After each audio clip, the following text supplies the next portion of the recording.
ब्रह्मा का पिता है, कौन विष्णु की मां, शंकर का दादा कौन है, हमको दे बता। ये जानने के लिए कृपया सुनिए। जगत गुरु तत्वदर्शी संत रामपाल जी महाराज के अमृत वचन सर्व पवित्र धर्मों के पवित्र शास्त्रों के आधार पर। एक कहने लगा मेरा हाथ पकड़ मैं नीचे जाके इनको जल में सरका देता हूं, बहा देता हूं। तो एक का ऊपर हाथ पकड़े था, वो नीचे जा रहा था भारी, तो वो नीचे वाला भी तगड़ा था, तो उसका पैर रिपट गया क्योंकि काई लगी हुई थी। और साथ में उसका भाई हाथ पकड़ रहा था, वो भी साथ आ गया क्योंकि उसने और मजबूती से पकड़ा। जब गिरने लगा तो वो भी नीचे गिर गया। दोनों उस नहर में गिर कर डूब कर मर गए। तीसरे दिन लाश पाई उनकी। पुण्यात्माओं, परमात्मा कहते हैं कि झूठे सुख को सुख कहे ये मान रहा मनमोद, ये सकल चबीना काल का कुछ मुख में कुछ गोद। अब आज उस बूढ़े के घर में जो कैर था शायद किसी के घर में होगा, जहां वो ये सोच रहा था कि जो सुख आज मुझे शायद किसी को होगा। जब तक हम उस परम पिता की शरण ग्रहण नहीं करेंगे और जो साधनाएं हम करते हैं उससे हम मान बैठे हैं कि ये साधना से मुझे लाभ हो रहा है, कहाँ गई उसकी साधना? वो कैर टूट गया उस घर पे। तो पुण्यात्माओं, इसका समाधान केवल एकमात्र कबीर परमात्मा है और उसकी ये सच साधना जो दास के पास है। इसके अतिरिक्त कोई कबीर साहब का नाम लेकर के अगर आपको कोई जंतर मंत्र बताता है तो व्यर्थ है, यूजलेस है। और ये मंत्र जो दास आपको देता है ये है वो कारगर मंत्र। और इन मंत्रों को, इस साधना को यदि इस दास से प्राप्त करके कोई नीच व्यक्ति स्वयं बनकर संत इनको आगे दान करता है तो वो भी महा दुश्मन है इस मानव समाज का, क्योंकि वो अधिकारी नहीं है। अधिकारी के बिना ये मर्यादा इस भगवान की, अधिकारी के बगैर ये मार्ग चलेगा नहीं।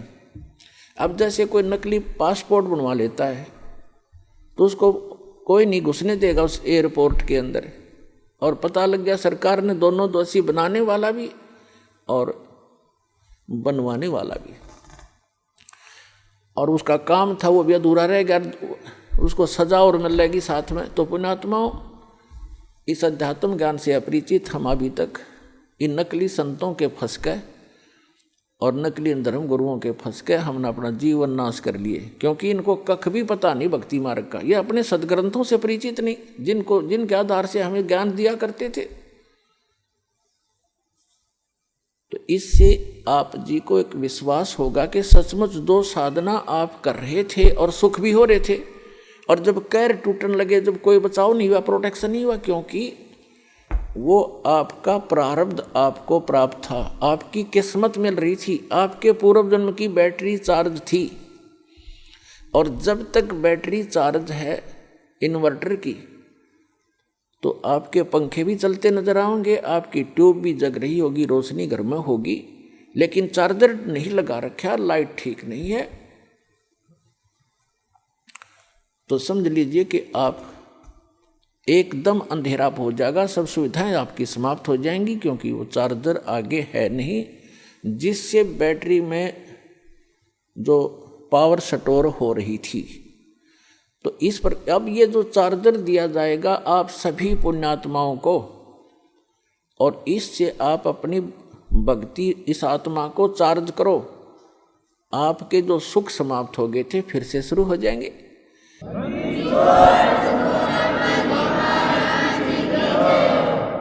परमात्मा कबीर जी कहते हैं, गुरु बिन माला फेरते, गुरु बिन देते दान, गुरु बिन दोनों निष्फल हैं, चाहे पूछो वेद पुराण। गुरु गोविंद दोनों खड़े, काके लागू पाए, बलिहारी गुरु अपना जिन गोविंद दियो मिलाए। गुरु बड़े गोविंद से मन में देख विचार, हरि सुमरे सो रह गए, गुरु सुमरे हो पार। कबीर हरि जय रूठ जा, गुरु की शरण में जाए, कहे कबीर गुरु रूठ गए तो हर ना करे सहाय। अब जैसे क्या बताते हैं परमात्मा कि जिस समय आपका राम रूठ गया, हरि रूठ गया, भगवान रुष्ट हो गया, तो कैसे लक्षण होंगे? जैसे कोई दुखी व्यक्ति होता है और उसको आपदा पर आपदाएं आ रही हैं, तो वो अपने आप कहता है कि भाई मेरा भगवान रुष्ट हो गया, मेरा राम रूठ गया। और जिसके सुख दिखाई देता है उसको सभी कहते हैं कि भाई इसका भगवान राजी है, इसका परमात्मा प्रसन्न है इसके ऊपर। तो पुण्यात्माओं, जैसे परमात्मा प्रसन्न का क्या लक्षण है कि उसके पुण्य उसके साथ हैं, तो तब तक उसका भगवान खुश दिखाई देता है। और जिसके पास पुण्य नहीं है उस पर पुण्य से सुख होता है और पाप से दुख होता है। जिनके पास पुण्य नहीं है, पाप स्टार्ट हो गए, तो उनका राम रूठ गया, यानी उन पर आपत्ति आनी प्रारंभ होगी। तो यहां परमात्मा कहते हैं, कबीर परमेश्वर जी अपनी महिमा आप बताने आते हैं। वो आप आरती, आप साजय, आप किंगर, आप बाजय, आप ताल धान जनकारा, आप नचे आप देखन हारा, कह कबीर ऐसी आरती गाऊं, आप मध्य आप समाओ। अपनी महिमा आपने अपने बच्चों को वो स्वयं बताने आते हैं, क्योंकि भगवान की महिमा ना भगवान ना बता सके, जीव कैसे बता सकता है? ठीक है, उसके बताने के बाद हमारे जैसे जीवों का भी परमात्मा ने दया करी जीवों पर कि हम उनके द्वारा दी गई बुद्धि से उसके बच्चों तक ये संदेश उसका एज इट इज भेज रहे हैं। अब क्या बताते हैं कि जब आपका राम रूठ गया तो आपके पुण्य समाप्त हो गए, आपत्ति स्टार्ट होगी, दुख पर दुख आने लगे। तो परमात्मा कहते हैं कि उसका समाधान क्या है? जैसे आप कोई एक घड़ा पानी का भर के या एक बोतल पानी की भर के और सफ़र में जा रहे हो या कहीं खेतों में काम कर रहे हो, कोई मजदूरी कर रहे हो, और वो घड़े का जो पानी आपका जल समाप्त हो गया।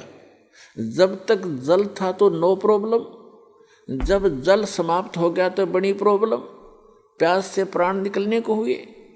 तो उस आपत्ति आ गई आपके ऊपर, क्योंकि आपके घड़े का जल समाप्त हो गया। वो कहाँ मिले? हैंडपंप पर जाइए, हैंडपंप पर जाइए और फिर वो जल का मटका घड़ा फिर भर लाइए, फिर सुख शुरू हो गया, वो आपत्ति फिर टल गई आपकी। तो यहाँ परमात्मा कहते हैं गुरु गोविंद दोनों खड़े और काके लागू पाए, बलिहारी गुरु अपना जिन गोविंदियों मिलाए। एक तरफ तो हैंडपंप खड़ा है, हैंडपंप है, एक तरफ एक मटके में जल है, घड़े में, जग में। तो परमात्मा हमें बताना चाहते हैं कि इन दोनों में से आप किसको सिलेक्ट करोगे? घड़े में जो 10-20 लीटर पानी है जग में, और एक तरफ हैंडपंप खड़ा लगा है, आप इन दोनों में से किसको चाहोगे? बुद्धिमान व्यक्ति हैंडपंप को चाहेगा, क्योंकि हैंडपंप से चाहे 100 घड़े भर ले और घड़े में जल है वो 10 किलो 20 लीटर, ये 2 घंटा में, एक दिन में समाप्त हो जाएगा। तो यहाँ बताते हैं गुरु गोविंद दोनों खड़े। आप जो समझते हो कि जो सुख ही आप सुख मानते हो, वो सुख कहाँ है? उस गुरु जी के माध्यम से प्राप्त होगा आपको। अब जल तो समझ लो भगवान है और हैंडपंप गुरु जी है। तो परमात्मा आपसे पूछते हैं और आप ही जवाब देते हैं कि गुरु गोविंद दोनों खड़े, एक मटके में जल और एक हैंडपंप, अब काके लागू पाए। आप पे उत्तर देते हैं बलिहारी गुरु अपना जिन गोविंद दिया मिलाए। तो पुण्यात्माओं, समझदार को संकेत पर्याप्त होता है, बहुत होता है, क्योंकि जो दुख आप पर आ गए और गुरु रूपी हैंडपंप के अंदर वो शक्ति गॉड परमात्मा वाली विद्यमान है जो आपने सुख देगी। तो गुरु जी के पास आइए और उन सुखों को फिर प्राप्त कर लीजिए जो आपके समाप्त हो गए थे। तो यहाँ आने से आपके वो जग, आपके घड़े फिर से भर दिए जाएंगे इस सत साधना और आशीर्वाद के द्वारा।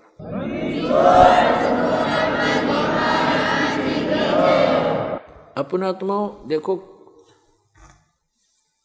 आपको यहाँ आने से कितना पुण्य मिलता है और आप कितने खाली हो चुके हो पुण्यों से। आशीर्वाद दिया जाता है, आशीर्वाद आपको एक एक्स्ट्रा ऐड होती है उस गॉड की, इस दास यानी उसके गुरु रूप में रिप्रेजेंटेटिव के माध्यम से वो आपको एक्स्ट्रा राहत दी जाती है, ताकि आप फिर अपने आप भक्ति साधना करके अपने पैरों पर खड़े हो, खुद साधना करो। ये समझ लो आपको सब्सिडी है गवर्नमेंट की तरफ से। जैसे गवर्नमेंट कई जगह 80% सब्सिडी दे देती है। 1 लाख रुपया लोन ले लिया, काम करो भाई अपना, 80% सब्सिडी यानी माफ़ कर दी, 20% रह गया। और जो नालायक उसने भी नहीं दे सकता, उससे भी नहीं कर तो वो करता नहीं व्यवसाय, वो बकवास कर रहा है। तो इस प्रकार आपको यहाँ आने से जो आशीर्वाद दिया जाता है, तो ये तो समझो आपको सब्सिडी दी जाता ना, आपको ये तो फ्री में दे दिया। फिर आपने साधना करनी पड़ेगी, वो फिर साथ में मंत्र मजदूरी दी जाती है कि अपनी कमाई करो, अपने भर लो, फिर से बैंक बैलेंस बनाओ भक्ति का जो आप खाली कर चुके हो। और ये बैंक बैलेंस इस सत साधना से बनेगा, इसकी थोड़ी ही भक्ति से घनी कमाई होती है। ऐसा व्यवसाय दिया जाता है।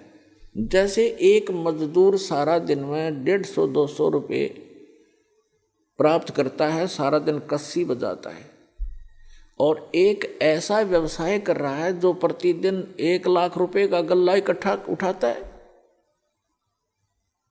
तो दोनों ही मनुष्य हैं, दोनों ही कर्म कर रहे हैं, लेकिन वो कितना लाभ उठा रहा है और उसके पास कितना है। तो ऐसी साधना है ये, जो आप प्रतिदिन 1 लाख का गल्ला उठाओगे, 1 लाख रुपये। ये तो एक एग्जाम्पल है। ये ऐसी साधना आपको दी जाएगी। पूरे विश्व के प्राणी भी इससे ऐसे ही लाभ प्राप्त कर सकते हैं, पूरे विश्व के। क्योंकि ये जो यहाँ तो आपने मजदूरी करनी है और इस मजदूरी का बेनिफिट मिलेगा वहाँ, वो साहूकार देगा इसका बदले में आपको, सतलोक में बैठा जो सत्य पुरुष। और वहाँ हम जाएंगे, वहाँ आपकी ऐसी ही सृष्टि होगी। आप अपने बच्चों को, अपने पोते और पोतियों को परमात्मा से जोड़ दो।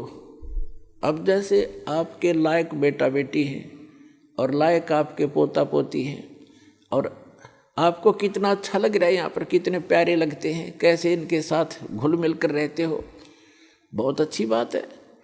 लेकिन इनमें रहोगे कितने दिन? जो आपको मूर्ख बना कर रखा हुआ यहाँ पर काल ने, 1 सेकंड में पता नहीं क्या बिजली गिर जा। और इस सत्य ज्ञान के अभाव से हम इन्हीं में उलझ पुलझ कर यहीं पर फंस जाते, और फिर अपने अपने ये संस्कार पूरे किए। आज दादाजी मनमान अगले जन्म में नाइजीरिया में पैदा हो जा और पोता हो जा अमेरिका में, या फिर दूसरा ये है दादा की जगह गधा बन रहा और पोता बन जा कुत्ता। तो अगले जन्म में तो नहीं रही, ये ठाठ हिस्सा जन्म में बिखर लेंगे आपके।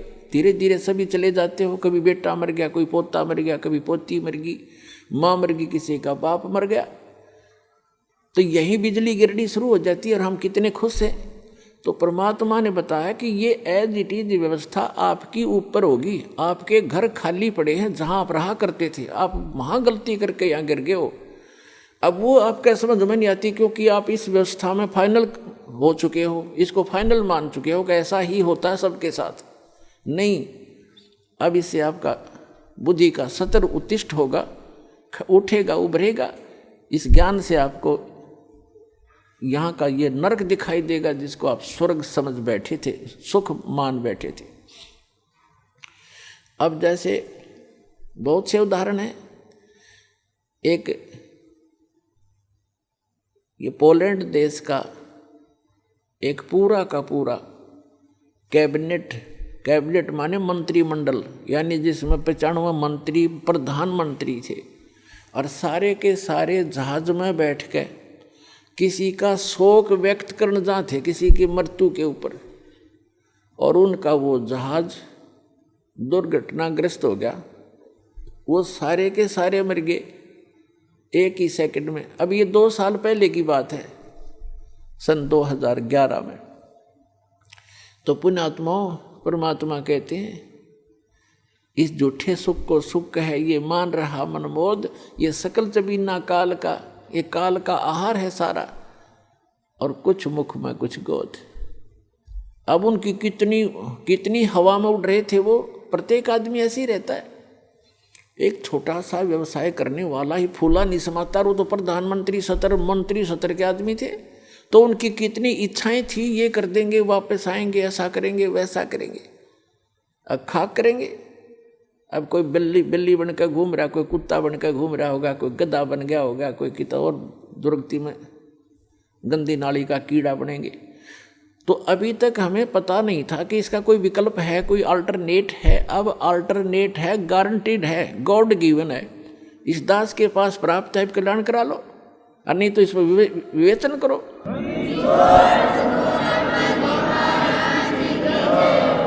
ऐसे ही यहाँ बहुत से उदाहरण आप देखते हो। एक मुख्यमंत्री जी हेलीकॉप्टर में जा रहे थे, आगे लोग उनकी स्वागत में मालाएं लिए खड़े थे, और वो दुर्घटनाग्रस्त हो गया। 3 दिन में लाश पाई उस मुख्यमंत्री जी की। और अब क्या बनेगा आगे का हमें पता है, दास को पता है, परमात्मा के विधान से परिचित। अगले जन्म में गधा बनेगा। अपने पूर्व जन्म की मलाई को नाश कर लिया, आगे भक्ति की नहीं, चार्जर ठीक मिला नहीं। पुण्यात्मा होते हैं जितने मंत्री हैं या अफसर हैं, अधिकारी हैं, या कोई अच्छा जो व्यवसाय है जिसका, और या वैसे मानव श्री प्राप्त है जिनका, तो वो भक्ति के लिए भटकते रहते हैं। वो चाहते हैं भक्ति करें, और वो करते भी रहते थोड़ी बहुत, लेकिन वो साधना ठीक नहीं। शास्त्र विधि को त्याग कर दो, मनमाना आचरण करते। जैसा आपको रोहतक के एक परिवार का उदाहरण दिया, वो जब तक साधना उनकी, वो साधना कर रहे थे, शास्त्र विधि त्याग का मनमाना आचरण कर रहे थे। वो नकली गुरु था जो उनसे क्रियाएं करा रहा था, और उनको ये भ्रम था कि तुम इन गुरु जी के द्वारा बताएगी साधनाओं से आप सुखी हैं। अब इस तत्व ज्ञान की रोशनी में आपको पता चलेगा कि वो उसके पूर्व जन्म के प्रारब्ध थे, वो पूर्व जन्म के संस्कारों से बनी किस्मत में लेख थे। उनको वो मिटा नहीं सके, वो गुरु और उनकी साधनाएं। और ये सतपुरुष कबीर भगवान की साधना इस दास के पास है। इससे कहते हैं संत शरण में आने से आई टले बला, और जय मस्तक में सूली हो, मृत्यु हो, वह कांटे में टल जा। जय मस्तक में सूली हो तो वह कांटे में टल जा, यानी थोड़ी बहुत, जैसे किसी की मृत्यु होनी हो और टांग टूट गई दुर्घटना में, सारा न बचाव रह गया, टांग तो जुड़ जाएगी 6 महीने में, और जीवन कैसे मिले। तो इस परमात्मा की शरण में आने से आपके परिवार की रक्षा होगी।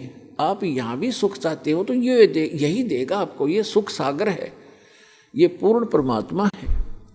और फिर यहाँ से जब आप जाओगे, सतलोक में जाओगे, वहाँ आपके बहुत बड़े बड़े महल, सुंदर महल यूं के यूं रखे खड़े हैं, वो खाली पड़े हैं। आप अपनी अज्ञानता से और यहाँ आ गए हो, जिसके विषय में हम आपको बताते भी रहते हैं। सृष्टि रचना से आपको ज्ञान होगा। सृष्टि रचना की दास ने CD ये प्रवचन कर रखे हैं, उनकी CD उपलब्ध है, और पुस्तकों में भी भक्तों ने बना रखे हैं, वो आप पढ़ सकते हो, सुन सकते हो। तो कहने का भाव ये है कि जो साधना हम शास्त्र विधि त्याग का मनमाना आचरण करते, तो वहाँ पर अपने सतलोक के अंदर आपके सारे परिवार यानी पूरे महल हैं, बहुत सुविधाएं हैं। जैसे आप यहाँ क्या देखते हो, जरा सा भी व्यक्ति रोजी रोटी से जिसकी सुविधा उभर जाती है, जैसे आम गरीब निर्धन व्यक्ति तो अपना हैंड टू माउथ होता है, उसने तो अपनी चारपाई और घर की व्यवस्था मुश्किल से पूरी होती है, तो एक झोंपड़ी हो उसी में संतुष्ट है।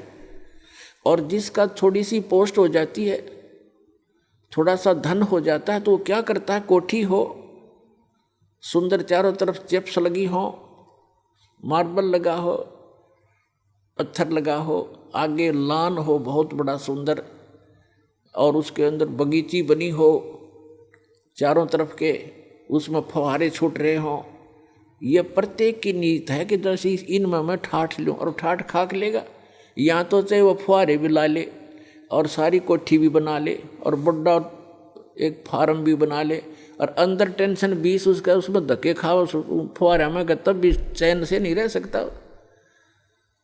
तो ये हमें क्यों ऐसा लाइक है, क्यों पसंद है? क्योंकि हम ऐसे स्थान पर रहा करते, वहाँ हमारी सुविधाएं ऐसी हैं। इसी की नकल इस काल ने कर रखी स्वर्ग में। जो यहाँ से देवता बनकर जाते हैं, उनको जैसे यहाँ अच्छे अधिकारियों को गवर्नमेंट अलॉट कर देती है कोठियाँ, तो ऐसे वहाँ अलॉट कर दिए जाते हैं आपको अलग अलग, लेकिन वहाँ पूंजी आपकी नष्ट होती है, आपका पुण्य अक्षीण होता है। तो वो सुविधाएं, उस सतलोक वाली सुविधा से स्वर्ग की तो ये समझ लो उसके तुलना में वो कुछ भी नहीं है जो सतलोक में आपको सुविधा है। स्वर्ग में भी ऐसा ही है, मृत्यु होगी, पुण्य समाप्त होंगे, आप फिर यहाँ होगे। स्वर्ग के देवता भी गधे की योनि से स्टार्ट होते हैं।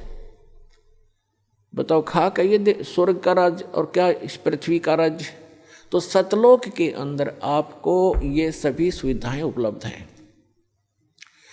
जैसे अभी तक ये नकली पंथ कबीर साहब की वाणी चुरा के अरे एक पंथ चला बैठे, कितने जीवों का नाश कर दिया, राधा स्वामी पंथ, जय गुरुदेव पंथ, और ये सच्चा सौदा सिरसा और जगमाल वाली पंथ, एक ये जनौद के अंदर बना हुआ है ताराचंद पंथ, ये भी उसी कुएं का जल है राधा स्वामी वालों का। तो ये क्या बताते हैं ऊपर कि प्रकाश ही प्रकाश है, चेतन ही चेतन है। वहाँ पर आत्मा ऐसे लीन हो जाती है जैसे बूंद समंदर में, वहाँ और कुछ है ही नहीं। ऐसे कबीरपंथी बताते हैं भगवान निराकार है, आत्मा उसमें जाकर मिल जाती है। एक ये जम्मू वाला थोड़ा चतुर व्यक्ति है, चतुरता दिखाई इसने। फिर बताते हैं परमात्मा कहते हैं चोर चुरावे तुमबड़ी गाड्डा पानी में, वो गाड्डा हुआ ऊपर आवे न सच्चाई छनी ना। ये रांजड़ी वाला जम्मू वाला जो मधु परमहंस है, इसने चतुरता दिखाई, कबीर साहब की वाणी में पढ़ लिया कि वहाँ परमात्मा हंस आत्मा के का शरीर 16 सूर्य जितना प्रकाश है, उसने प्रकाश नोट कर लिया। तो उसने एक अलग से सिद्धांत पेश कर दिया मन घड़ंत के पहले परमात्मा ने एक शब्द उच्चारा, उस तो सफ़ेद प्रकाश हो गया, उस प्रकाश में फिर परम पुरुष मिल गया, फिर वो सतलोक बन गया, अमरलोक हो गया। खाक चरा वही की हुई रहेगा, चेतन प्रकाश हो गया फिर। और आत्मा उसमें ऐसे घूमती है जैसे बिंदु टाइप में, जैसे मछली पानी में घूमती है जल में, ऐसा ऐसी स्थिति सतलोक की बता रहा है ये जम्मू वाला रांजड़ी वाला मधु परमहंस। तो इनको कख भी पता नहीं, भक्ति मार्ग का ने डबो दिया विश्व का विश्व। तो पुण्यात्माओं सतलोक के अंदर ऐसी सृष्टि है, उसकी नकल कर रखी काल ने यहाँ पर, नकल डुप्लीकेट। अब देखो कोई भी व्यक्ति वृद्ध होना पसंद नहीं करता। अब एक लगभग 75 वर्ष की वृद्धा, और उसको मैंने कहा बुढ़िया चली तेरा सुन ली बात अर्जी तेरी, न बोली तने बुढ़िया दिखूँ मैं, और जाड़ ने दांत उसके। मैं कहा भाई बुढ़िया कद दिखेगी, फिर मेरे समझ में नहीं आई। मैं तुझसे ज़्यादा नहीं बोला, पर अपने मन में मैंने सोचा देख, वो हमें तो ज्ञान हो गया कि इस मन का स्वभाव है, क्योंकि ऐसे स्थान से आया है, ये बूढ़ा होना पसंद नहीं करता। ऐसे ही एक रिटायर्ड मास्टर जी था, वो कहने लगा जी ऐसे ऐसे अभी नाम लिया मैंने आज ही, और मेरे ऐसी ऐसी गड़बड़ सी रहती है। मैं बोला वृद्ध हो गई, भी इतनी थोड़ी बहुत ठूठा तो हो ही जाती है। मैं बोला अभी बूढ़ा कहाँ हुआ, 74 साल का ही तो हूँ। अच्छा भाई बूढ़ा कद होगा फिर। तो ये स्थिति हमारे मन की है, और ये बिल्कुल ठीक है, क्योंकि और फिर मृत्यु क्यों होती है? जब हम कितने सुखी हैं यहाँ पर, सारा जीवन एक संपत्ति संतान को जोड़ने में, उनकी सुरक्षा में, उनके पालन पोषण में लगा देते हैं, और फिर ना संतान का भरोसा ना अपने आप का, 1 सेकंड में के बिजली गिर जाए इस गंदे लोक में। तो ये इसका समाधान बताया भगवान। अभी तक विकल्प नहीं था हमारे पास, हम ज़्यादा से ज़्यादा स्वर्ग माना करते थे, स्वर्ग चले जाएंगे। स्वर्ग का नहीं पता था, स्वर्ग में गए हुए प्राणी भी वापस आते हैं। श्रीमद् भगवत गीता अध्याय नंबर 8 के श्लोक नंबर 16 में कहा कि अर्जुन, जो मेरी भक्ति करता है ब्रह्म तक की, जैसे गीता अध्याय नंबर 8 के श्लोक नंबर 13 में ये गीता ज्ञानदाता कहता है, मेरा एक ओम अक्षर है मुझ ब्रह्म का, ओम इति एकाक्षरम ब्रह्म विभारण माम अनुसमरण ये प्रयाति तजन देहम से याति परमाम गतिम। मुझ ब्रह्म का केवल एक ओम मंत्र है, नथिंग एल्स। इसके अतिरिक्त कोई मंत्र नहीं। ये और अटपट करते हैं, ओम नमः शिवाय, ओम भगवते वासुदेव नमः, एवं नमः, ये बकवाद है सारी। ये मंत्र नहीं मोक्ष मार्ग, ये तो भांग है समझ लो, गेहूं के बीज के स्थान पर। तो ये कहता है मेरा एक ओम मंत्र है, और इसका जाप करते हुए अंतिम श्वास तक जाप करता हुआ जो शरीर छोड़कर जाता है वो ब्रह्म मुझ से मिलने वाली, ओम से मिलने वाली परम गति को प्राप्त होता है। ओम से मिलने वाली परम गति कौन सी है? ब्रह्मलोक, क्योंकि ये ब्रह्म का मंत्र है ओम। गीता अध्याय नंबर 8 के श्लोक नंबर 16 में कहा है कि ब्रह्मलोक पर्यंत, ब्रह्मलोक में गए हुए प्राणी भी वापस पुनरावृत्ति में है, उनका फिर जन्म मृत्यु होता है। गीता ज्ञानदाता चौथे अध्याय के 5 और 9 श्लोक में, गीता अध्याय नंबर 2 के श्लोक 12 में, गीता अध्याय नंबर 10 के श्लोक नंबर 2 में गीता ज्ञानदाता कहता है कि अर्जुन, तेरे और मेरे बहुत जन्म हो चुके हैं, तू नहीं जानता, मैं जानता हूं। इससे सिद्ध है कि ब्रह्म ओम नाम का जाप करने वाले ब्रह्मलोक में गए, ब्रह्मलोक में के बाद भी जन्म मृत्यु में आए। और गीता ज्ञानदाता स्वयं कहता है मेरे और तेरे बहुत जन्म मृत्यु हो चुकी है, तू नहीं जानता, मैं जानता। इसलिए गीता ज्ञानदाता 18वें अध्याय के 62वें श्लोक में कहता है कि अर्जुन, तू सर्वभाव से उस परमेश्वर की शरण में जा जिसकी कृपा से तू परम शांति को और सनातन परम धाम को प्राप्त होगा। सनातन परम धाम शाश्वतम स्थानम, शाश्वत माने सदा रहने वाला, जिसका कभी क्षय ना हो, कभी नाश ना हो, वो स्थान, वो सत्यलोक है। उसको संत भाषा में सत्यलोक कहते हैं। सत्य का नाश नहीं होता, अविनाशी होता सत्य, वो सत्यलोक है। किसकी शरण में चला जा?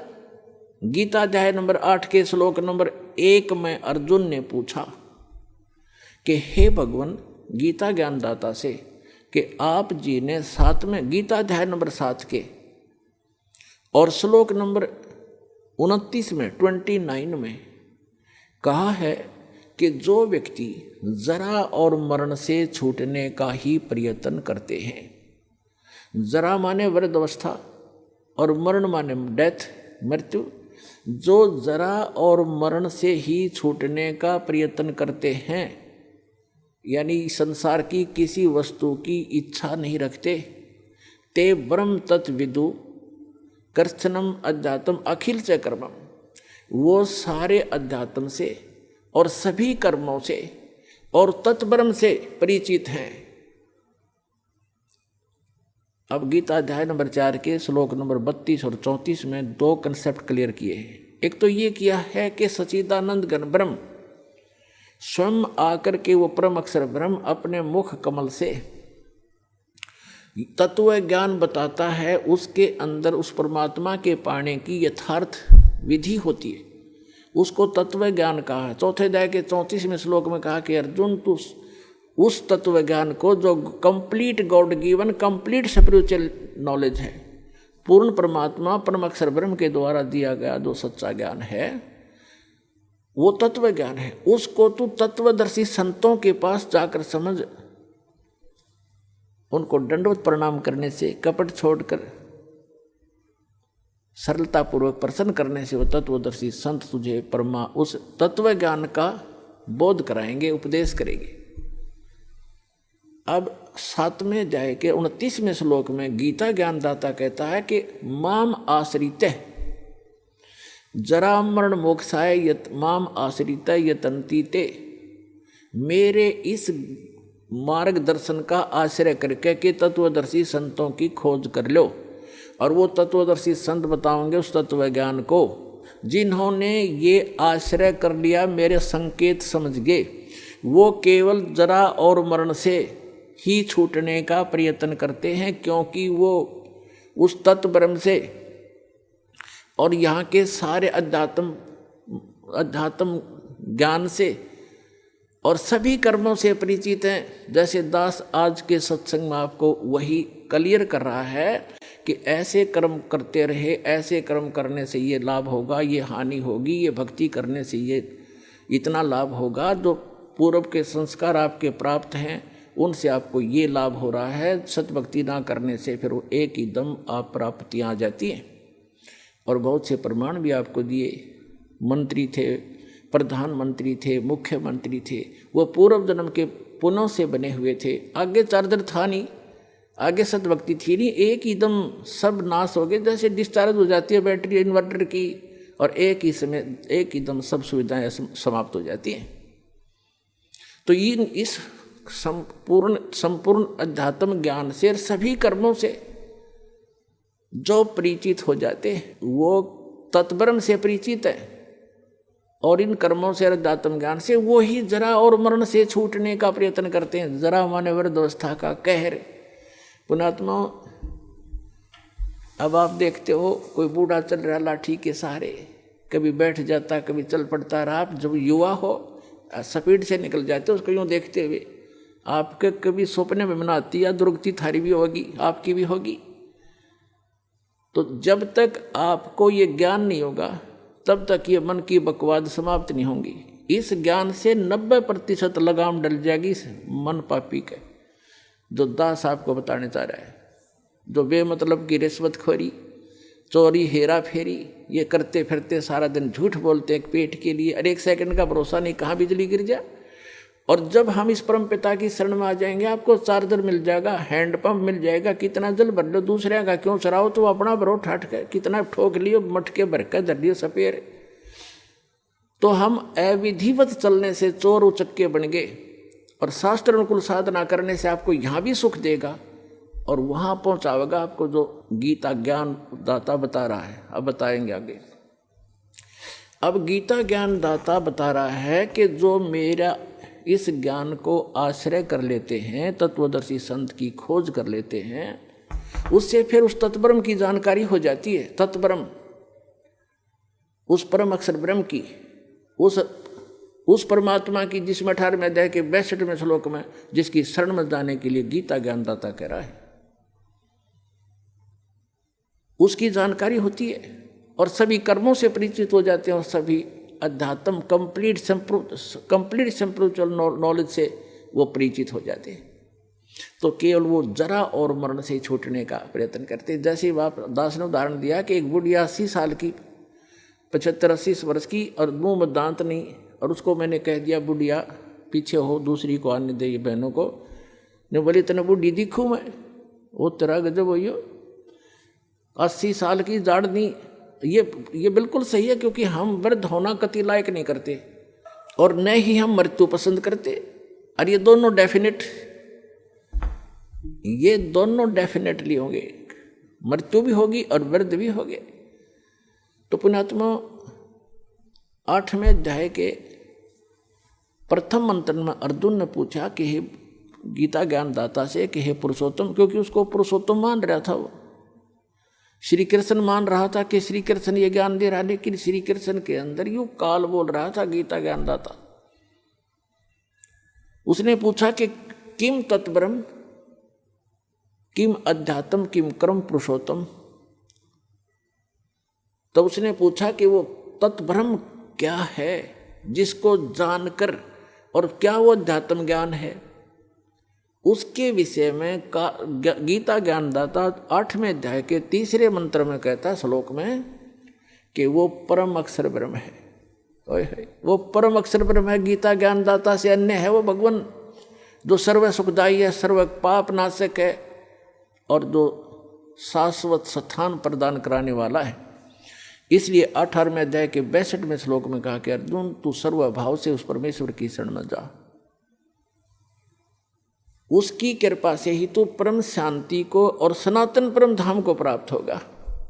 अब गीता ज्ञानदाता ने तो 8वें अध्याय के 13वें श्लोक में अपनी साधना बता दी कि मेरा एक मुझ ब्रह्म का केवल एक ओम अक्षर है। ओम इति एकाक्षरम ब्रह्म व्यवहारण माम अनुसमरण ये प्रियाति तजन देहम स याति परमाम गतिम। अब उसने स्पष्ट कर दिया कि मेरा तो एक ओम मंत्र है मुझ ब्रह्म का, और ओम से क्या मिलता है ब्रह्मलोक। 8वें अध्याय के 16वें श्लोक में बता दिया कि ब्रह्मलोक पर्यंत, ब्रह्मलोक में गए हुए प्राणी भी पुनर्जन्म के अंदर हैं। वो शाश्वत स्थान नहीं हुआ जहाँ जाने के बाद वापस नहीं आना पड़ता। 15वें अध्याय के 1 से लेकर 4 श्लोक में श्रीमद् भगवत गीता में कहा है कि अर्जुन, ये उल्टा लटका हुआ संसार रूपी वृक्ष है, जिसकी ऊपर को जड़ जो मूल है वो तो परम अक्षर ब्रह्म समझो, वो तो पूर्ण परमात्मा है, और नीचे को तीनों गुण रूपी शाखा है, रजगुण ब्रह्मा, सदगुण विष्णु, तमगुण शिव जी। और जो संत इस उल्टे लटके हुए संसार रूपी वृक्ष के सर्व भाग बता देगा, सब विभाग बता देगा, पार्ट्स ऑफ द ट्री, स वेदवित, वो वेद के तात्पर्य को जानने वाला है, अर्थात वो तत्वदर्शी संत है। चौथे अध्याय के 34वें श्लोक में कहा है कि उस तत्वदर्शी संत की शरण में जा, उनको दंडोत प्रणाम करने से, कपट छोड़कर प्रसन्न करने से वो तत्वदर्शी संत तुझे उस तत्व ज्ञान का उपदेश करेंगे। उसकी पहचान बताइए 15वें अध्याय के प्रथम मंत्र में, जो उल्टे लटके हुए संसार रूपी वृक्ष के सभी छंद बता देगा, सब विभाग बता देगा, सवेदवित, वो तत्वदर्शी संत है। जब परमात्मा कबीर परमेश्वर जी आदरणीय परम पूज्य कबीर परमेश्वर जी आदरणीय स्वामी रामानंद जी को सचखंड लेकर गए थे, फिर उनको वापस छोड़ा था, तब कहा था दोहू ठौर है, एक तू भया एक से दो, और रामानंद कह हम कारणे तुम आए हो मगजो। तुम साहेब तुम संत हो, तुम सतगुरु तुम हंस, और गरीबदास तेरे रूप बिना और न दूजा अंश। तुम ही साहेब हो, परमात्मा हो, तुम ही सतगुरु हो, सच्चा ज्ञान मालिक आपके पास ही है, इस विश्व में किसी के पास सच्चा ज्ञान नहीं है, आप सतगुरु हो। तुम साहेब तुम संत हो, एक संत, संत माने सीधा, संत सोए दो सीधा चले, सब बकवादें छोड़ दे, यहाँ की सब बुराइयों से हट करके अपना जैसे मालिक दे उसमें विश्वास, उसी में गुजारा करे। संत सोए दो सीधा चले। तुम साहेब तुम संत हो, तुम सतगुरु तुम हंस, यानी सब बुराइयों से बचे हुए एक सच्चे हंस, सच्चे भक्त भी आप ही ने भूमिका की है। तुम साहेब तुम संत हो, तुम सतगुरु तुम हंस, और गरीबदास तेरे रूप बिना और न दूजास।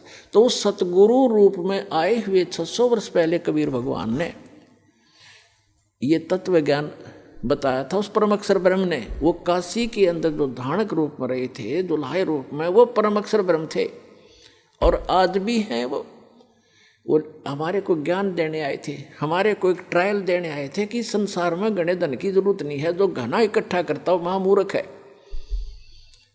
कबीर साहब कहते हैं परमात्मा आपको दे जो आपके प्रारब्ध में, आपकी किस्मत में है, सहर स्वीकार करो, लेकिन उसको दुरुपयोग ना करो। बीड़ी शराब मांस तम्बाकू अरे तोचले बनाने पर, नाचने और गाने पर, ब्याह के अंदर बकवाद करने पे, ये दुरुपयोग है तुम्हारा।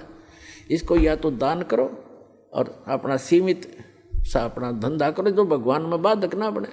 तो यहाँ परमात्मा ने रहकर दिखाया था कि टोटे में भक्ति करे, सोए सही सपूत, और ये मायाधारी मस्करे ना जाने कितने जालिए ऊत। तो परमात्मा ने बताया कि वो एक रिहर्सल करके दिखाई, दाता ने एक रोल किया कि भगत को इतना पर्याप्त है। घर तो 3.5 हाथ गणाता है 4.25, कह कबीर जो घना चावे उसको नहीं विचार। फिर भी भगवान जो आपको दे रखा है उसमें संतुष्टि रखे, और केवल माया की ही डिमांड भगवान से नहीं करे। परमात्मा कोई बालक नहीं है। डॉक्टर के पास आप चले जाते हो, अब डॉक्टर को तो सारा पता है मरीज का, जब उसका दाखिल हो गया, वो एडमिट हो गया, अब मरीज अपना दर्द तो बता सके है, लेकिन डॉक्टर ने कौन सा इलाज पहले करना वो तो डॉक्टर जानता है। अब जैसे आपका एक्सीडेंट हो गया, डॉक्टर के पास चले गए, आपका रक्त बह रहा है, ब्लड निकल रहा है, ब्लीडिंग हो रही है, उधर से आपकी टांग में पीड़ा हो रही है, तो वो डॉक्टर, आप बेशक चिल्ला रहे होगे लेकिन पहले ब्लड को रोकेगा कि ब्लड बह गया तो ये मर जाएगा, या टांग की चीज तो फिर बंद कर दूंगा, तो पहले वो ब्लड बंद करेगा ताकि आपका जीवन नाश ना हो, वो दर्द फिर हो जाए खत्म। तो इसी प्रकार आप जी यहाँ आते हो, एक परमात्मा के हॉस्पिटल में आ गए, अब आपके सारे दुख दूर होंगे। अब आपने टारगेट बना रखा है मेरा ये काम हो, बस ये हो, और भगवान ने ये पता कि इसकी जान जाने वाली है, 10 दिन के बाद इसका जीवन नहीं है, तो आपकी एज एक्सटेंड करेगा। उम्र एक्सटेंड करने के लिए जो आपको एड दे रहा है वो काम आपका भले ही ना हो रहा है, लेकिन आपको जीवन दान दे करके वो 100 सुख देगा फिर आगे चल के। और डॉक्टर, मरीज ये कहे मेरे टांग में पीड़ा, तू कैसा डॉक्टर है, मुझे दर्द ही नहीं ठीक हो रहा, लेकिन डॉक्टर को पता है कि इसका ब्लड रोकना जरूरी है, तो डॉक्टर वही काम करेगा जो आपके हित में होगा, आपकी नहीं मानेगा पहले वो। उसको मालूम है कि आप चिल्ला रहे हैं, उसको मालूम है कि इसमें ऐसी पीड़ा होगी, लेकिन ये घातक नहीं है।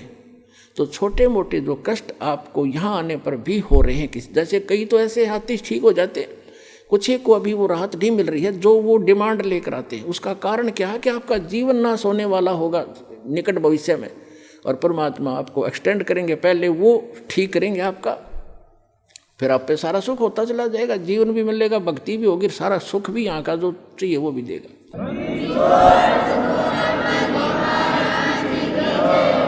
तो प्रसंग चल रहा है कि हम गीता अध्याय नंबर 15 के श्लोक नंबर 1 से 4 में ये स्पष्ट किया है कि उल्टे लटके हुए संसार रूपी वृक्ष को जो जानता है स वेदवित, वो तत्वदर्शी संत है, वो वेद के तात्पर्य को जानने वाला यानी ज्ञान युक्त है, वो तत्व ज्ञान युक्त है। तो वो ज्ञान स्वयं भगवान ने बोला करके 600 वर्ष पहले, जिसको हम एक जुल्हा एक धानक कहा करते थे। पुण्यात्माओं, ये आपके पिता हैं, पूरे विश्व के सभी आत्माओं के हमदर्द हैं। हमारे लिए ये कैसे वेशभूषा में यहाँ रहा करते थे और कैसा रोल करते थे, और पूरे ब्रह्मांडों का संचालन भी वो एक झोंपड़ी में बैठकर किया करते थे। उसकी समर्थता से जब आप परिचित होगे तब आपको पता चलेगा सचमुच हम भगवान को छोड़कर अन्य की जो साधना कर रहे थे वो मोक्षदायक भी नहीं थी, सुखदायक भी नहीं थी। तो क्या बताया परमात्मा ने, अक्षर पुरुष एक पेड़ है जो पृथ्वी से बाहर दिखाई देता, उसको पूरे सभी विभाग सहित उसको पेड़ बोलते हैं, ट्री बोलते हैं, वृक्ष कहते हैं, दरखत कहते हैं, रूख कहते हैं। और उसकी जो नीचे का जो हिस्सा है जड़, वो प्रोक्ष है, वो गुप्त है। तो इसको उल्टा कर लीजिए, ऊपर को जो जड़ है वो संसार रूपी वृक्ष की, तो वो जड़ तो समझो पूर्ण परमात्मा है, और उस पूर्ण परमात्मा ने आके बताया है कि अक्षर पुरुष एक पेड़ है, और सरपुरुष वा की डार, ज्योति निरंजन जिसके कहते हैं सरपुरुष, और तीनों देवा शाखा हैं ये पात रूप संसार। ये देखिएगा एक संसार रूपी वृक्ष का चित्र दिखाते हैं। ये पृथ्वी से बाहर जो दिखता है, समझो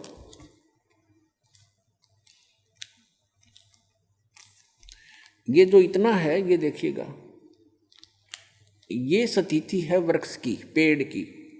परमात्मा ने खुद बताया कि अक्षर पुरुष एक पेड़ है, ये सारा एक पेड़ है, और इसका तना जो है ये अक्षर पुरुष है, और सरपुरुष या की डार, और तीनों देवा शाखा हैं ये पात रूप संसार। आप जी यहाँ पर हैं नीचे, और ये अक्षर पुरुष है, ये तना है, ये अक्षर पुरुष तो समझो एक तना है ये इस पेड़ का, और इससे एक मोटी डार निकली है, वो सरपुरुष है, ये सरपुरुष है जिसको ब्रह्म कहते हैं, ब्रह्म। और ये तीनों देवा, इसके 3 पुत्र हैं, इसकी 3 शाखाएं हैं, रजगुण ब्रह्मा जी, सतगुण विष्णु जी, तमगुण शिव जी, और पात रूप संसार। अब ये तो उस परम पिता ने आके बता दिया कि अक्षर पुरुष एक पेड़ है, और निरंजन वा की डार, ये सरपुरुष वा की डार, और तीनों देवा शाखा है ये पात रूप संसार। तो ये जड़ कौन है ये बताने के लिए दास को भेजा है कि ये जड़ जो है ये परम अक्षर ब्रह्म है, इस संसार रूपी वृक्ष की। और वो परम अक्षर ब्रह्म कौन है? अनंत कोट ब्रह्मांड का एक रति नहीं भारे, ये सतगुरु पुरुष कबीरे हैं कुल के सिरजनहारे। ये हो परम अक्षर ब्रह्म। अपने आत्मा उस परमात्मा ने स्वयं आकर बताया कि अक्षर पुरुष एक पेड़ है, सरपुरुष वा की डार, और तीनों देवा शाखा हैं ये पात्र रूप संसार। तो गीता अध्याय नंबर 15 के श्लोक नंबर 1 में कहा कि जो संत, जो व्यक्ति संसार रूपी वृक्ष के इन सभी पार्ट्स को बता देगा, छंद को बता देगा, स वेदवित, तो तत्वदर्शी संत। उसके पश्चात 15वें अध्याय के 4 श्लोक में कहा, उसके पश्चात परमेश्वर के उस परम पद की खोज करनी चाहिए जब तत्वदर्शी संत मिल जाए। उस तत्व ज्ञान से गीता अध्याय नंबर 15 के श्लोक नंबर 1 से 4 का निष्कर्ष दास बताने जा रहा है। तीसरे में कहा है कि उस तत्व ज्ञान से इस अज्ञान रूपी गुत्थी को काट कर, समझ कर, उसके पश्चात परमेश्वर के उस परम पद की खोज करनी चाहिए, जहाँ जाने के बाद साधक फिर लौटकर कभी संसार में नहीं आते।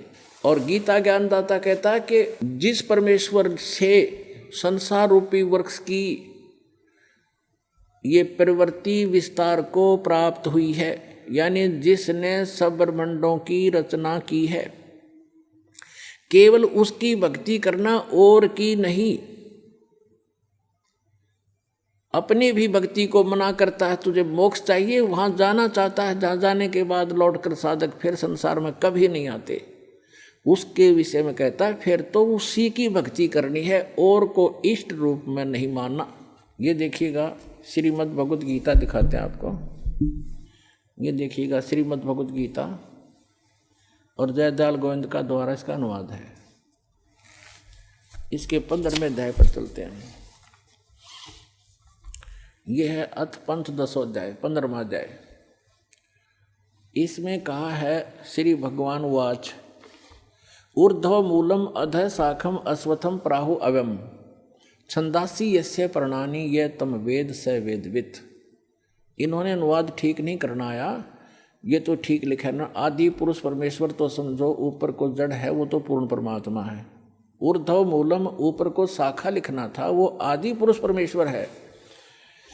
और अधः शाखम, नीचे को शाखा वाला, ये गलत लिखा है, पर माँ रूप मुख्य शाखा वाले नहीं। ये देखो दूसरे मंत्र में गीता अध्याय नंबर 15 के श्लोक नंबर 2 में अधः और अधः 2 बार आए हैं। इन्होंने इसका अनुवाद यहाँ किया है, अधः माने नीचे, अधः माने नीचे, बिल्कुल ठीक है। अधः माने नीचे, अधः माने नीचे। तो यहाँ ऊर्ध्व माने ऊपर, ऊर्ध्व माने ऊपर। यहाँ देखो, हम इन्हीं से देख लेंगे प्रथम अध्याय में, 15वें अध्याय के प्रथम मंत्र में। ऊर्ध्व मूलम, ऊपर को जड़ वाला, मूल जड़, और अधः शाखम, नीचे को शाखा वाला। एक आम बालक भी समझ जाए इस ज्ञान से। और संसार रूपी पीपल के वृक्ष को अविनाशी कहते हैं। छंद, छंद वेद नहीं होते, छंद माने इसके विभाग, जिसके पत्ते आदि कहे गए हैं। और तम वेद, तम यह वेद, जिसको उस संसार रूपी वृक्ष को जो अंधकार रूप में छुपा हुआ है, ज्ञान रूप में, जिसको समझ नहीं सके, उस संसार रूप वृक्ष को जो पुरुष मूल सहित यानी जड़ से लेकर और पत्तों तक तत्व से जानता है, स वेदवित, स वेदवित, वह वेद के तात्पर्य को जानने वाला है, अर्थात वह तत्वदर्शी संत है। अब यहाँ देखो,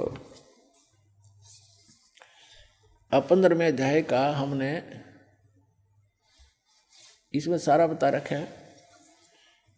तीसरे में क्या कहा है कि अब हम इसको सारे सुना देते हैं आपको। ये दूसरे में क्या कहा है कि उस संसार वृक्ष की तीनों गुण रूप, तीनों गुण माने रजगुण ब्रह्मा, सतगुण विष्णु, तमगुण शिव जी। रूप जल से बढ़ाई हुई नहीं, ये शाखाएं हैं, शाखा हैं। विषय प्रवाला शाखा हैं, विषय विकारों वाली ये शाखा हैं। रजगुण ब्रह्मा, सतगुण विष्णु, तमगुण शिव जी। अधः नीचे और ऊपर फैली हुई है।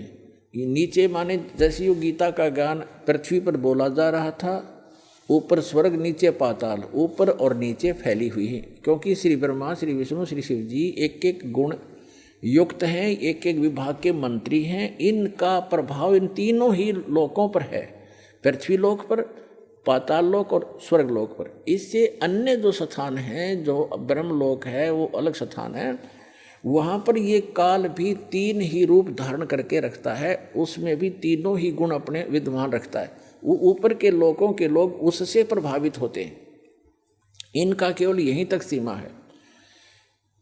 अब देखो ऊपर और नीचे फैली हुई, और मनुष्य लोक में, इस संसार में कर्मों के अनुसार बांधने वाली ये भी मुख्य मूलानी मुख्य कारण हैं, नीचे और ऊपर फैली हुई है, नीचे और ऊपर। अब तीसरे में कहा है कि इस संसार वर्ष का स्वरूप जैसा कहा है वैसा यहाँ विचार काल में गीता ज्ञानदाता कहता है कि जैसा इसके बारे में सुना है उसको पूर्ण रूप से मैं तेरे को नहीं बता पाऊंगा इस गीता जी के डिस्कशन में। वैसा इस संसार वर्ष का स्वरूप जैसा कहा है वैसा यहाँ विचार काल में नहीं पाया जाता, नहीं पाया जाता। क्योंकि गीता ज्ञानदाता कहता है कि क्योंकि न तो इसका आदि है और न अंत, तथा न इसकी अच्छी प्रकार से स्थिति है, यानी वो परिचित नहीं है उससे। इसलिए इस अहमता, इस सुविरुद्ध मूलम, इस दृढ़, अब जैसे संसार रूपी वृक्ष का ऊपर को जड़ जो स्थान है वो सतलोक, अलखलोक, अगमलोक, अकैलोक, ऊपर क्या जो पोर्शन है सारे तीन चारों लोक वो अविनाशी स्थान है। इसलिए सुदृढ़ मूल कहा, वो मूल जो है वो अविनाशी है, वो शाश्वत है। तो उस संसार रूपी वृक्ष के उस दृढ़ रूपी मूल वाले, यानी जो कभी नाश में नहीं आता, वो जड़ रूपी स्थान, वो भगवान समझो, स्थान और भगवान, यानी वहाँ का लोक भी अविनाशी, वहाँ का भगवान भी अविनाशी, वहाँ के गए हुए प्राणी भी अविनाशी। ये देखो सुविरुद्ध मूलम, उस एमता ममता नहीं, उस अति दृढ़ मूल वाले, यानी उस अविनाशी मूल स्थान, जड़ रूपी स्थान वाले संसार रूपी पीपल के वृक्ष को दृढ़ असंग शस्त्रेण छित्वा, इन्होंने यहाँ गलत कर दिया, वैराग रूप शस्त्र द्वारा नहीं, उस तत्व ज्ञान रूपी शस्त्र द्वारा काट कर उसको समझ कर, उसके बाद चौथे श्लोक में कहा है, 15वें अध्याय के चौथे श्लोक में कहा है, ये 15वां अध्याय चल रहा है, 15वां अध्याय, यहाँ हमारे चौथा श्लोक पढ़ रहे हैं।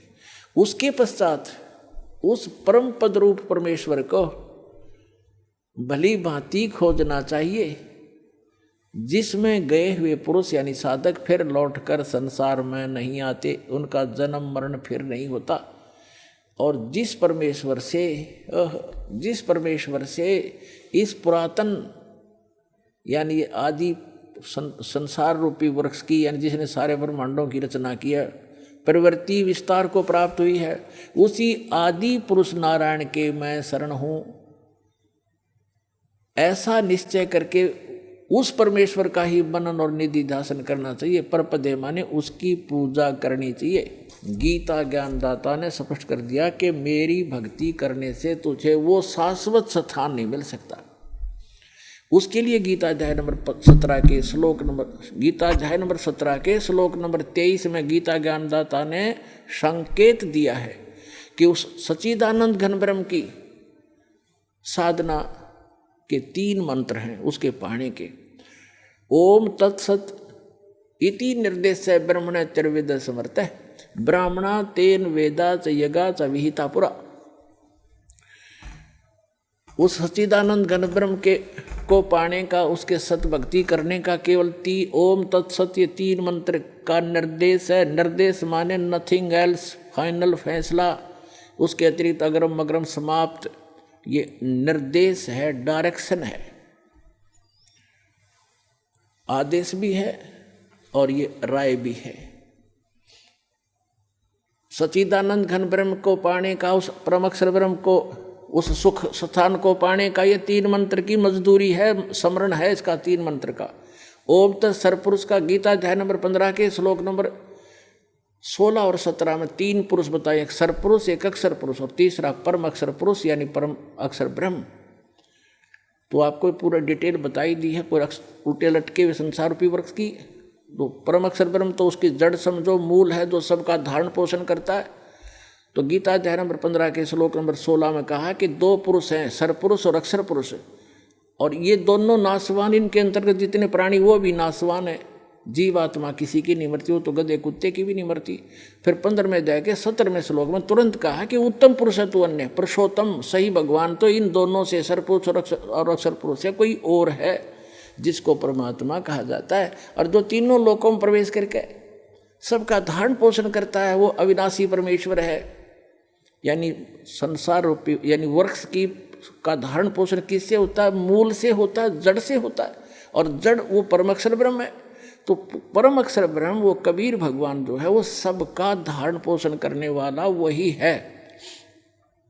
तो यहाँ क्या बताया है कि उस ओम तत्सत, ओम तो है ब्रह्म का, और तत् और सत ये सांकेतिक कोड वर्ड हैं। ये तत् इस अक्षर पुरुष का मंत्र है।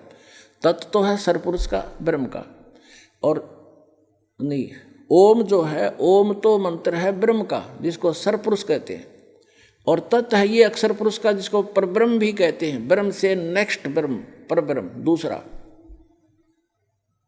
और तीसरा जो मंत्र है सत्य वो परम अक्षर ब्रह्म का है, वो परम अक्षर पुरुष का है।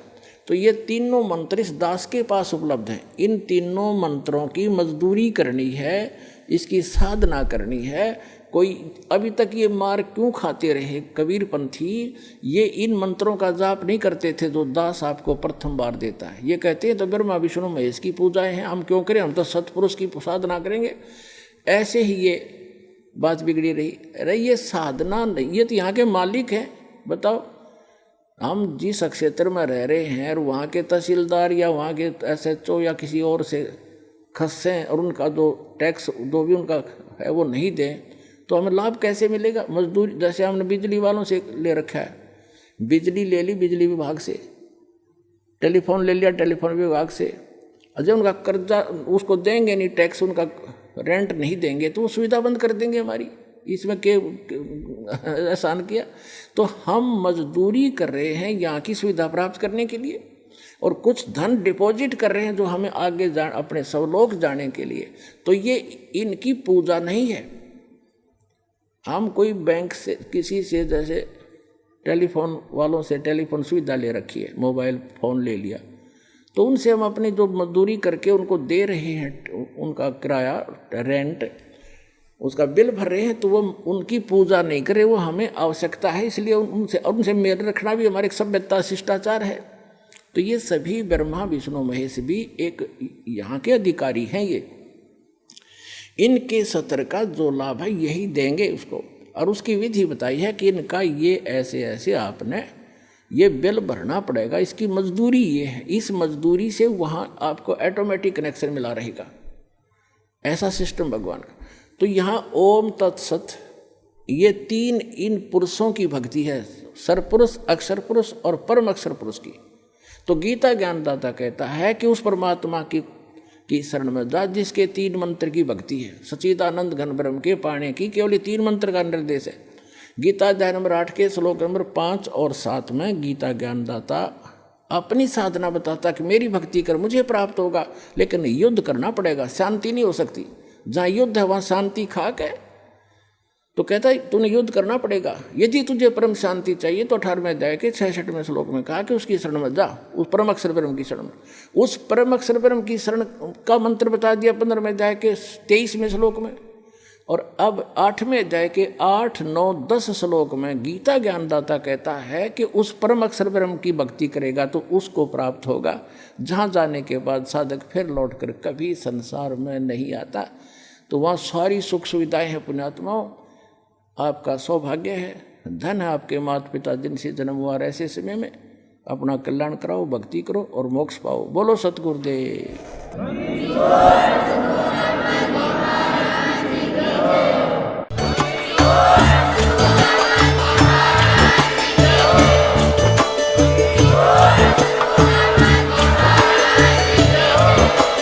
आप सुन रहे थे जगत गुरु तत्वदर्शी संत रामपाल जी महाराज जी के मंगल प्रवचन। अधिक जानकारी के लिए विजिट कीजिए हमारी वेबसाइट www.jagatgururampalji.org। संत रामपाल जी महाराज जी के शुभ आशीर्वाद से पूरे विश्व भर में 500 से भी ज्यादा नाम दीक्षा केंद्र हैं, जिन पर संत रामपाल जी महाराज जी द्वारा ऑनलाइन निशुल्क नाम दीक्षा दी जा रही है। अपने नजदीकी नाम दीक्षा केंद्र का पता करने के लिए संपर्क करें 8222880541।